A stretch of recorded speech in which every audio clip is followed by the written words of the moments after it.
2 കിലോഗ്രാമിൻ്റെ beef കബ്സയുമായിട്ടാണ് ഇന്ന് ഞാൻ വന്നിട്ടുള്ളത്. അപ്പോൾ നമുക്ക് ബീഫ് കബ്സ ഉണ്ടാക്കി തുടങ്ങാം.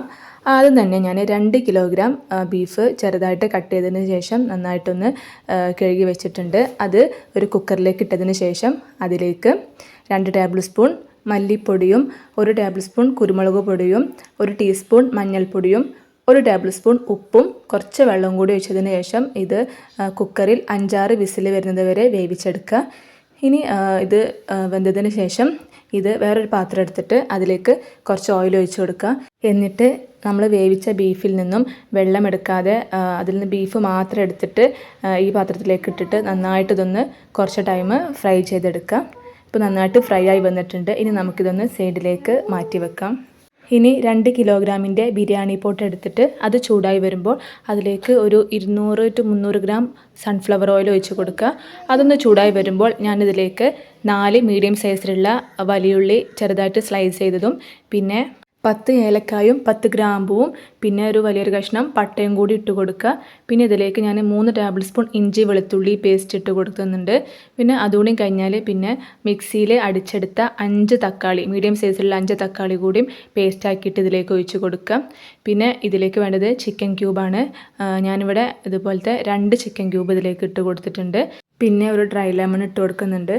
ഇനി ഒരു 5-6 പച്ചമുളക് നെടുകീറാതെ തന്നെ ഇട്ട് കൊടുക്കുക. ഇനി നമുക്കിതിലേക്ക് അവസാനമായിട്ട് വേണ്ടത് ഈ കബ്സ മസാലയാണ്. അപ്പോൾ കബ്സ മസാല ഞാനിവിടെ 5 ടേബിൾ സ്പൂണ് കബ്സ മസാല ഇതിലേക്ക് ആഡ് ചെയ്യുന്നുണ്ട്. ഇനി അതും കൂടി ഇട്ട് കൊടുത്തതിന് ശേഷം ഇത് നന്നായിട്ടൊന്ന് ഇളക്കി കൊടുക്കുക. ഇനി ഇതിലേക്ക് വേറെ എക്സ്ട്രാ പൊടികളൊന്നും ആഡ് ചെയ്യേണ്ട ആവശ്യമില്ല.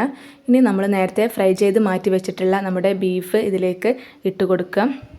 ഇനി ഇത് നന്നായിട്ടൊന്ന് ഇളക്കി കൊടുക്കുക. ഇനി നമ്മൾ ബീഫ് ഉണ്ടാക്കിയ ടൈമിൽ നമ്മൾ കുറച്ച് വെള്ളം ബാക്കിയുണ്ടായിരുന്നു. അപ്പോൾ ആ വെള്ളം എത്രയെന്ന് നോക്കിയതിന് ശേഷം അത് ഇതിലേക്കൊന്ന് ഒഴിച്ച് കൊടുക്കാം. ഇനി നമ്മൾ ഇതിലേക്ക് വെള്ളം അളന്നെടുക്കുമ്പം ആ അളവ് ആ ബീഫിൻ്റെ വെള്ളത്തിൻ്റെ അളവ് കുറച്ചിട്ട് വേണം ഇതിലേക്ക് എടുക്കാൻ. അപ്പോൾ ഞാനിവിടെ 1 കപ്പ് ബസുമതി റൈസിന് 1.5 കപ്പ് വെള്ളം എന്ന രീതിയിലാണ് എടുത്തിട്ടുള്ളത്. ഇനി ഇതിലേക്ക് ആവശ്യമായിട്ടുള്ള ഉപ്പിട്ട് കൊടുക്കുക. ഞാനിവിടെ 2 പിടി കല്ലുപ്പാണ് ഇട്ട് കൊടുത്തിട്ടുള്ളത്. ഇപ്പം വെള്ളം നന്നായിട്ട് തിളച്ച് വന്നിട്ടുണ്ട്. ഇനി ഇതിലേക്ക് നമ്മൾ നേരത്തെ അരമണിക്കൂർ ടു 1 മണിക്കൂർ വരെ സോക്ക് ചെയ്ത് വെച്ചിട്ടുള്ള ബസുമതി റൈസ് ഊറ്റി വെച്ചതായിരുന്നു.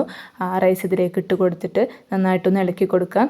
ഈ ടൈമിൽ ഉപ്പ് കുറവാണെങ്കിൽ കുറച്ചും കൂടി ഉപ്പ് ഇട്ട് കൊടുത്തതിന് ശേഷം ഒന്ന് അത് മൂടി വെച്ച് കൊടുക്കാം. അപ്പോൾ ഹൈ ഫ്ലെയിമിലാണ് കേട്ടോ അത് തീ ഉള്ളത്. ഇപ്പോൾ ഈ നോൺ സ്റ്റിക്കിൻ്റെ പാൻ ആയതുകൊണ്ട് തന്നെ അടിയിൽ പിടിക്കുന്ന ഒരു പേടിയും വേണ്ട. അപ്പോൾ ഹൈ ഫ്ലെയിമിൽ ഇട്ട് തന്നെ നന്നായിട്ടൊന്ന് വേവിച്ചെടുക്കാം. അപ്പോൾ ഇത് ഒരു 10 മിനിറ്റ് ഞാൻ മൂടി വെച്ചിട്ടുണ്ട്. അപ്പോൾ വീണ്ടും ഒന്ന് തുറന്ന് നോക്കിയതാണ്. അപ്പം കുറച്ചുകൂടി വെള്ളം വറ്റാനുണ്ട്. അപ്പം ഇടയ്ക്കിടയ്ക്ക് ഇതൊന്നൊന്ന് ജസ്റ്റ് നോക്കണം ഇത് വെള്ളം വറ്റിയിട്ടുണ്ടോ ഇല്ലയെന്ന്.